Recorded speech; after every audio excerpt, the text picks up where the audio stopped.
Hi hello నమస్తే welcome back kanda. నేను సతీష్ మందుల. ఒక గ్రామీణ నేపథ్యం కలిగి ఒక నిరుపేద కుటుంబంలో పుట్టి ఎన్నో కష్టాలు అధిగమించి రోజువారీ కూలీగా పనిచేస్తూ అదేవిధంగా చదువులో ఒక్కొక్క మెట్టెక్తూ నేడు ఉస్మానియా యూనివర్సిటీ నుండి నేడు పొలిటికల్ సైన్స్ డిపార్ట్మెంట్లో డాక్టరేట్ పొందిన ఒలిగొండ నరసింహం అంతా ఉన్నారు. డాక్టర్ ఒలిగొండ నరసింహం అంతా ఉన్నారు. సో మరిన్ని విషయాలు వారితో మాట్లాడదు. నమస్తే. నమస్తే సతీ, ఎట్లున్నారు? బాగున్నారా? ముందుగా congratulations. Thank you so much. Okay, అంటే మీ యొక్క స్టోరీ తెలుసుకున్నప్పటి నుండి చాలా ఇన్స్పిరేషన్ గా, అంటే ఒక చిన్న కుటుంబంలో పుట్టి పేద కుటుంబంలో అన్ని ఛేదించి అసలు ఎట్లా ఇవన్నీ ఎట్లా పాసిబుల్ అయింది? అసలు ఫస్ట్ మీ సొంత గ్రామం ఎక్కడ? ఈరోజు నేను ప్రతిష్టాత్మక ఉస్మానియా యూనివర్సిటీలో పొలిటికల్ సైన్స్ డిపార్ట్మెంట్లో డాక్టరేట్ పొందడం కోసం నా చిన్నతనం నుంచి ఇప్పటి వరకు ప్రత్యక్షంగా పరోక్షంగా నా విన్నవించినటువంటి కుటుంబ సభ్యులకి, బంధువులకి, స్నేహితులకి, నా గ్రామం వారికి మరియు ప్రతి ఒక్కరి నా జిల్లాలో ఉన్న ప్రతి ఒక్కరికి ప్రత్యేక ధన్యవాదాలు తెలుపుతున్నాను. ఎందుకంటే వారు లేకపోతే నేను లేని రోజు ఈ నిలబడి మాట్లాడుతుంటే అదే కారణం. మాది నల్గొండ జిల్లా చిట్యాల మండలం ఏపూరు గ్రామం. అక్కడి నుంచి నా విద్యాభ్యాసం మా అమ్మమ్మ ఇంటి దగ్గర కుతులాపురం నారాయణపూర్ మండలంలో కొద్ది రోజులు, తర్వాత తంగడిపల్లిలో చదువుకోవడం జరిగింది చౌటుపల్లి మండలంలో. ఆ తర్వాత మళ్ళీ గుండ్రాంపల్లిలో నా హై స్కూల్ పూర్తి చేసి ఇంటర్మీడియట్ బైపీసీ గ్రూప్ తోటి నేను చౌటుపల్లిలో చదవడం జరిగింది. అంటే నా విద్యాభ్యాసం ఒక దగ్గర నిలకడ కాకుండా పరిస్థితుల ప్రభావంతో నేను రకరకాల ఊళ్ళలో చదవడం జరిగింది. ఓకే, అంటే మామూలుగా సాధారణంగా అందరూ ఈ స్థాయికి రావడానికి చాలా కష్టాలు, అంటే రారు చాలా వరకు. ఇప్పుడు ఉన్నటువంటి జనరేషన్ పిహెచ్డి దాకా రావాలంటే చాలా కష్టంగా ఉన్నటువంటి పరిస్థితి. సో మీరు అంటే ఇంతవరకు రావడానికి మీరు ఉన్నటువంటి మామూలుగా ఎట్లా ఈ యొక్క జర్నీలో ఎన్ని స్ట్రగుల్స్? మాలాంటి మొదటి తరం చదువుకుంటున్న విద్యార్థులకు కావచ్చు, ఎవరైనా సరే గ్రామీణ ప్రాంతాలకు వచ్చిన అందరికి సమస్య ఉండేటివే. నా సమస్య ఒకటి, అందులో ఒకటి. నా ఒక్కందే సమస్య నేను చెప్పట్లేదు, బట్ నాది ఒక సమస్య.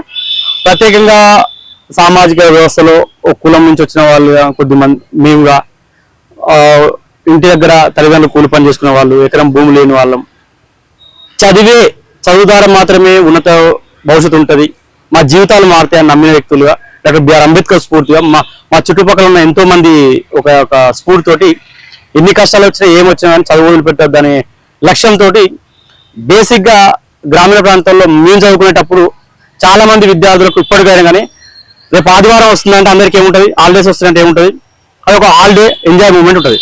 మాకు రేపు హాలిడే వస్తుందంటే రేపు ఏ పని వస్తుంది, ట్రాక్టర్ పని పోవాలన్నా, మేస్త్రి పని పోవాలన్నా, లేకపోతే ఇంకే పని పోవాలన్నా, అంటే ఆ హాలిడే మొత్తం మాకు ఒక ఉపాధి కోసం ఎదుర్కొనే పరిస్థితులు ఉన్నాయి.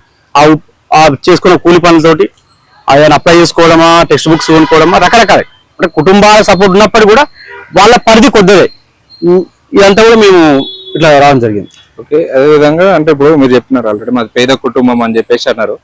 అంటే ఇక్కడికి హైదరాబాద్ మహానగరంలోకి వచ్చిన తర్వాత ఈ ఉస్మానియా యూనివర్సిటీ చదువుతున్నప్పుడు చదువు మొత్తం టైం మొత్తం చదువుకే స్పెండ్ చేయాల్సి వస్తుంది. సో ఆర్థికంగా ఉన్నటువంటి పరిస్థితులు ఖచ్చితంగా మనం డైలీ మూవ్ ఆన్ అవ్వాలంటే ఖచ్చితంగా ఇన్కమ్ అనేది కావాలి, ఆర్థికంగా ఉండాలి, ఫినాన్షియల్ సపోర్ట్. సో ఎట్లా అసలు అది ఎట్లా ఫేస్ చేసినారు? గ్రామం నుంచి హైదరాబాద్ చదువుకోవడానికి వచ్చిన ప్రతి విద్యార్థి ఏదైనా ఎస్సీ హాస్టల్లో కావచ్చు, బీసీ హాస్టల్లో, ఎస్టీ హాస్టల్లో ఉంటూ బతుకుతా ఉంటారు.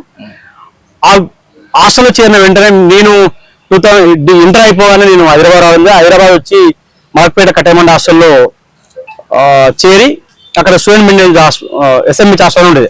ఆ ఎస్ఎంహెచ్ హాస్టల్లో మాకు ఇప్పటిలాగా బోవ పెట్టేవాళ్ళం ఏం కాదు, జస్ట్ కేవలం రూమ్ ఉండేది, ఆ రూమ్ లో వండుకొని తినేవాళ్ళం.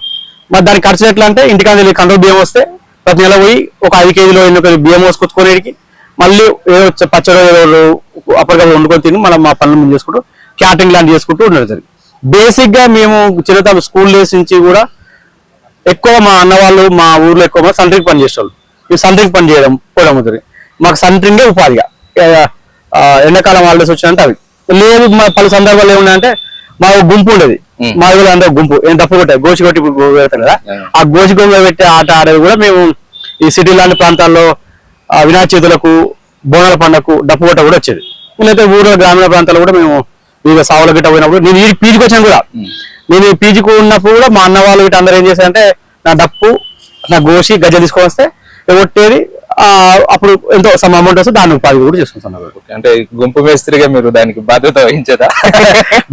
ఈ విషయం గుంపు మేస్త్రి ఏంటంటే మన మిత్రులు ఏమంటారంటే అందరు కలుపుకోపోతావు, 10 మంది భిన్నాభిప్రాయాలు ఉన్నా వాళ్ళు విభేదించుకున్నా కూడా అందరం కలిపే ప్రయత్నం చేస్తావు, అది నీలో ఉంటది కాబట్టి నువ్వు గుంపు మేస్త్రి అయితే బాగా సెట్ అవుతావు అనేది మేస్త్రి పని నేపథ్యం వచ్చాను కదా, ఉన్నాళ్ళు తీసుకొచ్చావు దాన్ని తీసుకొచ్చి గుంపు మేస్త్రిగా అందరు. ఓకే, అంటే మామూలుగా మనం సోషల్ గా చూస్తుంటాం డైలీ క్యాస్ట్ డిస్క్రిమినేషన్ అని ఉంటాయి. సో మీ లైఫ్ లో ఇప్పటివరకు అలాంటిది ఏమన్నా జరిగింది?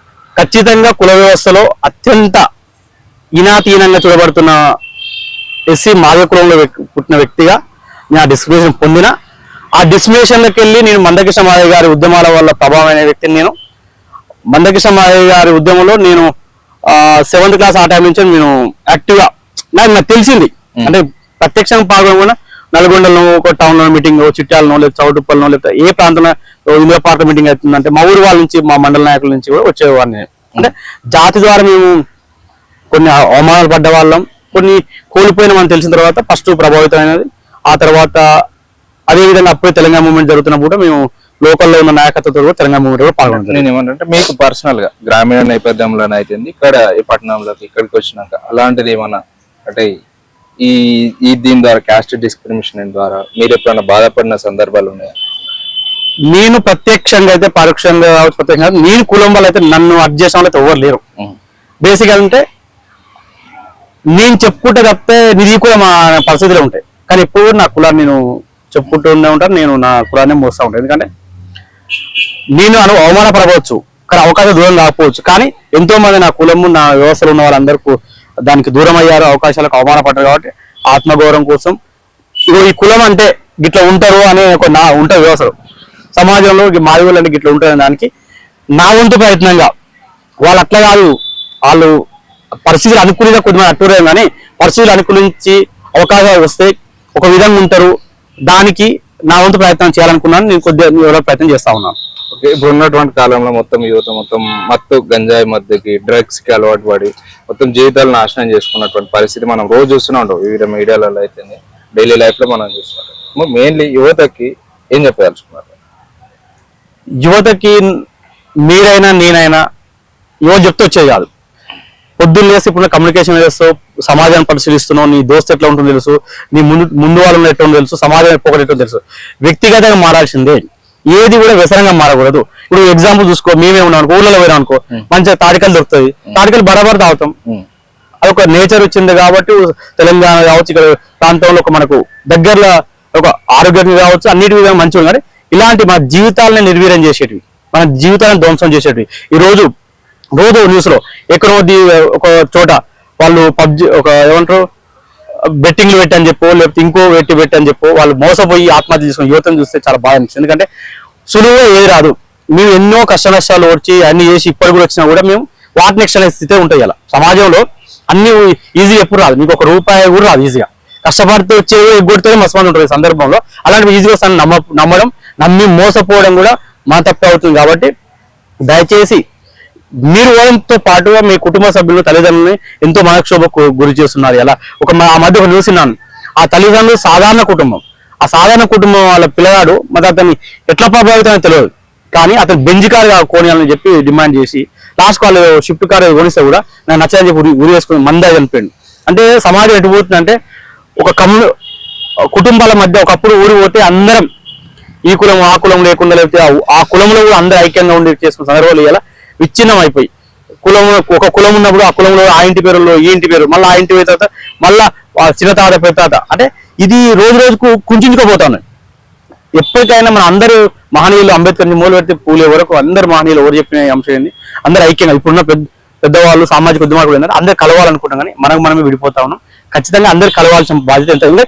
కలవడం వల్ల ఇసలు వ్యసనాల దూరంగా ఉంటారు, ఒక బాధ్యత ఉంటది, గౌరవం ఉంటది, పెద్దలు చెప్పి అనిపిస్తుంటది. ఓకే, అంటే తర్వాత నెక్స్ట్ నుండి వచ్చే జనరేషన్ అంటే యూనివర్సిటీకి వచ్చే పిల్లలకి మీరు ఏం చెప్పదలుచుకున్నారు ఒక యూనివర్సిటీ విద్యార్థిగా? ఉస్మానియా యూనివర్సిటీకి వచ్చే వాళ్ళందరూ అది ఈ కులము ఆ కులం కాదు, ఏ ప్రాంతం కాదు, అందరూ మొదటి తరం తల్లిదండ్రులు వ్యవసాయదారుల లేదా కూలినాలు తీసుకునే వాళ్ళ పిల్లలు. కాబట్టి మనము లేని దాని గురించి పాగలాడకుండా ఏ అవకాశం ఉంటే అవకాశం వైపు ముందుకు సాగుతూ మళ్ళీ కొద్దిగా ఆలస్యం అయితే ఉంటది. నేను చదువుతున్న క్రమంలో నెట్ క్వాలిఫై అయ్యాను, సెట్ క్వాలిఫై అయ్యాను, జేఎల్ డిఎల్ వస్తాయంటే గత ప్రభుత్వం రాలేదు. అయినా కూడా ఎక్కడ ఆధార్యం మళ్ళీ గ్రూప్ 1 మెయిన్స్ ప్రిపేర్ అవ్వడం జరిగింది.